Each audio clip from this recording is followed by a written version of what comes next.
नमाज तरावीह की नीयत कैसे करेंगे, यानी तरावीह की नमाज में नीयत का तरीक़ा क्या होगा। इमाम के लिए, मुक्तदी जो इमाम के पीछे हैं उनके लिए, मर्द के लिए क्या, औरतों के लिए क्या है, जो अकेले नमाज पढ़ रहे हैं तरावीह की उनके लिए क्या मसला है। तो चंद ज़रूरी मसाइल आपके सामने पेश करने वाला हूँ। जैसा कि फतावा आलमगीरी जिल्द नंबर 1 सफ़ा नंबर 117, फतावा शामी जिल्द नंबर 2 सफ़ा नंबर 494 पर भी ये मसाइल मिलेंगे आपको। सबसे पहले समझिए नीयत कहते किसको हैं, नीयत का मतलब क्या है। नियत आजकल जो समझा जाता है ज़बान से बोलने को, रट्टा लगाते हैं लोग, कहते हैं कि नवैतु अन उसल्ली रकअत तरावीह वगैरह वगैरह, लंबी चौड़ी नियत रट्टा लगाते हैं। समझिए इसकी हकीकत क्या है, इसकी बुनियाद क्या है। नियत करना ज़रूरी है, बगैर नियत के आपकी नमाज नहीं होगी। यही समझिए फ़र्क, नियत करना और नियत कहना। नियत पढ़ना, कहना पढ़ना ज़बान से बोलना, नियत का करना ज़रूरी है, नियत का पढ़ना, नियत का कहना ज़रूरी नहीं है। नियत किया जाता है दिल में, नियत पढ़ा जाता है ज़बान से। तो अब इसीलिए समझिए, हम अगर दिल में सोचते हैं, दिल में कुछ ख्याल करते हैं, वही हमारी नियत है। अल-क़स्दु बिल-क़ल्ब, दिल में इरादा करना, दिल में किसी चीज़ का तसव्वुर ले आना, कुछ सोचना, दिमाग में कुछ ख्याल करना, वही हमारी नियत होती है। उसी को नियत कहते हैं। ज़बान से बोलना, इसको नियत करना नहीं कहते हैं, नियत कहना कहते हैं। अब समझ जाइए, नियत कहना ज़रूरी नहीं है, नियत करना ज़रूरी है, उसके बगैर आपकी नमाज नहीं होगी। लेकिन हाँ, अगर आप नियत कहते भी हैं, करते भी हैं, करना तो है ही, करने के साथ साथ कहते भी हैं, तो ये अच्छी बात है, मुनासिब बात है, क्योंकि दिल और ज़बान दोनों एक जगह है, मतलब बिल्कुल आदमी तवज्जो के साथ है, गड़बड़ी नहीं कर रहा है। इसीलिए फुक़हा ने ये लिखा है, नियत करने के साथ साथ नियत कहना भी मुनासिब है, बेहतर है। अब नियत जब हम समझ चुके हैं, चंद मसाइल भी समझिए। तरावीह की नमाज के लिए हर 2 रकात में नियत करना ज़रूरी नहीं है। अगर आप एक साथ 20 रकात की नियत कर लेते हैं, क्योंकि तरावीह की नमाज 20 रकात होती है, 20 रकात की नियत कर लेते हैं तो समझिए आपकी नमाज हो गई। लेकिन हाँ, बेहतर है, अच्छा है, मुनासिब है, अफजल है हर 2-2 रकात में नियत करना। किसी का इख्तिलाफ नहीं है, क्योंकि वो मसला जो है इख्तिलाफी है, ये जो मसला है किसी का इख्तिलाफ नहीं। इसीलिए बेहतर है कि हर 2 रकात के बाद आप दिल में सोचिए कि मैं तरावीह की नमाज पढ़ रहा हूँ, 2-2 रकात करके मुकम्मल कर लीजिए। लेकिन अगर आपने एक साथ 20 रकात की नियत की है और बीच में आप बातचीत करने लग जाते हैं, दुनियावी कामों में लग जाते हैं, कोई इधर उधर की बात कर देते हैं, फिर समझिए कि अब नियत का एतबार नहीं होगा, फिर से नियत करनी पड़ेगी। नमाज जो पिछली नमाज पढ़ चुके हैं वो तो हो गई, लेकिन अब जो एक साथ 20 रकात की नियत थी वो काम नहीं करेगी, फिर से नियत करनी पड़ेगी। तो इसीलिए अगर आप एक साथ 20 रकात की नियत करते हैं, बीच में बातचीत मत करिए। अब उसके बाद ये भी ख्याल करिए कि अगर आप अकेले हैं कैसे नियत करेंगे।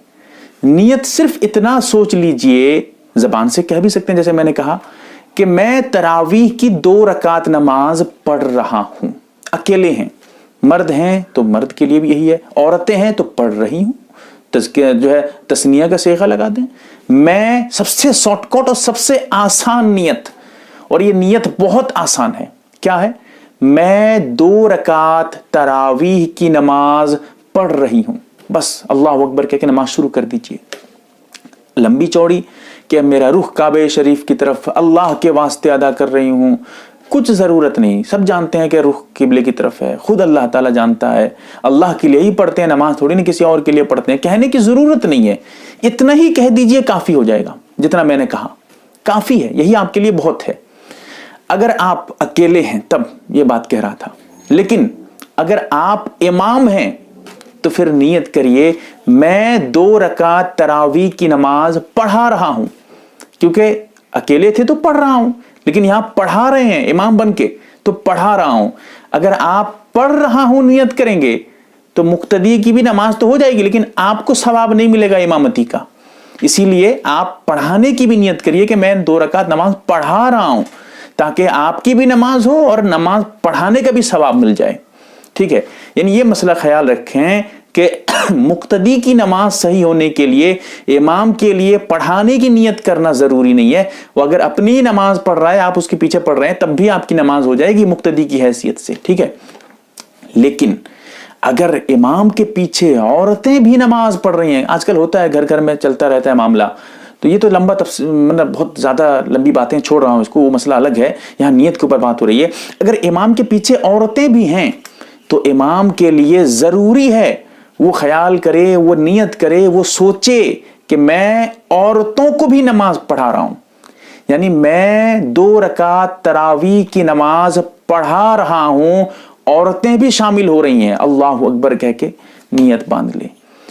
अगर इमाम औरतों की नियत नहीं करेगा या इमाम को पता ही नहीं है कि औरतें नमाज पढ़ रही हैं, ऐसी सूरत में मर्दों की तो नमाज हो जाएगी मुक्तदियों की, लेकिन औरतें जो इमाम के पीछे हैं उनकी नमाज नहीं होगी। इसीलिए इसका ख्याल बहुत जरूरी है, ध्यान में रख लीजिएगा। इसी तरह यह भी समझिए, अगर आप मुक्तदी हैं, इमाम के पीछे हैं, जरूरी है कि आप इमाम की भी नियत करेंगे कि मैं इमाम के पीछे पढ़ रहा हूं, यानी मुक्तदी होने की नियत करना जरूरी है, ख्याल में रख लीजिएगा। यानी अगर आप कहेंगे मैं नमाज पढ़ रहा हूं, बस इतनी कहेंगे, नियत नमाज पढ़ रहा हूं, दिल में सोचेंगे नमाज पढ़ रहा हूं, इमाम के पीछे आपका ख्याल ही नहीं कि इमाम के पीछे हो, फिर समझिए कि आपकी नमाज नहीं होगी, बड़ा टेढ़ा मसला हो जाएगा। इसीलिए ख्याल में लाइए कि मैं 2 रकात इमाम के पीछे नमाज पढ़ रहा हूं। अगर आप मुक्तदी हैं तो ये नियत करिए। तो ये चंद जरूरी मसाइल जो बहुत अहम और जानने की थी, मैंने आपके सामने रखने की कोशिश की है। अल्लाह ताला हमें समझने की तौफीक दे, क्योंकि ये तरावी की नियत का मसला ऐसा है, बड़े उलझते रहते हैं कि क्या नियत करेंगे, बड़े लंबे चौड़ी नियत कोई लिख के देता है, रट्टा मारते हैं, ये सब मुनासिब नहीं है। अच्छा यही है जो मैंने आपके सामने पेश किया है, और ये बिल्कुल सही तरीका है। अल्लाह ताला हमें अमल की तौफीक दे, आमीन या रब्बल आलमीन। मुहतरम नाजरीन व सामईन, आप एक मुअतबर व मुस्तनद चैनल YAM-A-RB दीनी मालूमात देख रहे हैं। आपकी खिदमत के लिए बहुत तहकीक और रिसर्च करने के बाद इसमें वीडियो डाले जाते हैं। अल्लाह से दुआ है ये चैनल इस्लामी जिंदगी में आपके लाहद काम आए, आमीन।